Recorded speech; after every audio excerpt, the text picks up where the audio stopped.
ខ្ញុំឈ្មោះសុផលមកពីប្រទេសស្វីសហើយមូលហេតុអីបានចាប់អារម្មណ៍ Dream ជាជំរឿនទី1សម្រាប់មកធ្វើថ្មីនេះចាប់អារម្មណ៍មកពីខ្ញុំឃើញលោកគ្រូគាត់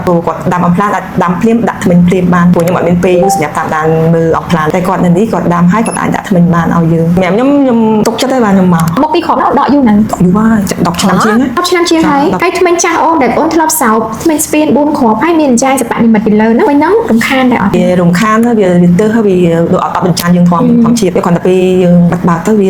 ទៅព្រោះមាត់ហើយបាក់សម្អាតបាក់សម្អាតហើយប្រើប្រាស់សម្អាតអញ្ចឹងណាដែលមានចិត្តថាចង់ដូរវាចិត្តចង់ដូរទៅមក Dream បានដូរ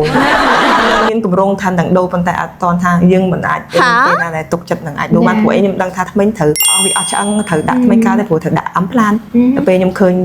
Dream ខ្ញុំមើល Facebook ទៅឃើញគ្រូក៏ដាក់អំផ្លានហើយដាំថ្មិញអីចឹងបានហើយក៏មានសង្ឃឹមចាដល់ពេលអាកន្លែងឆ្អឹងដែលអូនធ្លាប់ស្ដើងហ្នឹងយើងបំពេញដល់ឆ្អឹងថែមមកវិញវាឡើងប៉ោងហើយយើងឈប់ហើយចាយសបនិមិត្តហើយយើងធ្វើជាថ្មិញជាប់តែម្ដងអញ្ចឹងពេលដែលអូនញ៉ាំទៅលេងបារម្ភខ្លាចចេញចាយសបនិមិត្តទៀតអាច confident មួយខ្លួនឯងជាងមុន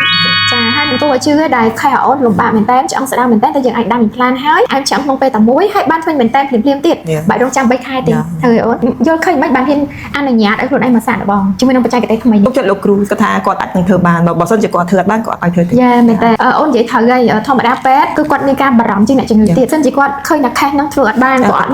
មានសមត្ថភាពគឺគាត់ធ្វើជូនលើលែងតែគាត់មើលទៅគាត់ដឹងថាអូស្ថានភាពហ្នឹងគាត់មានសមត្ថភាពអាចធ្វើជូនភ្ញៀវបានទៅគាត់ធ្វើចឹងបងប្អូនមិនមានការព្រួយបារម្ភទេបើសិនជាករណីធ្វើអត់បានលោកគ្រូអត់ធ្វើជូនទេលើលែងតែករណីលោកគ្រូគាត់ជឿជាក់ថាខេសហ្នឹងធ្វើបានជោគជ័យ 100% ដូចខេសអូនចឹងណារីសាចឹងមកអាខ្លាំងមែនតើអាចទេពេញចិត្តមួយរីសាហ្នឹងពេញចិត្តហើយសង្ឃឹមថាស្នាមញញឹម3របស់ខ្ញុំនឹងដូរជីវិតរបស់ខ្ញុំដែរ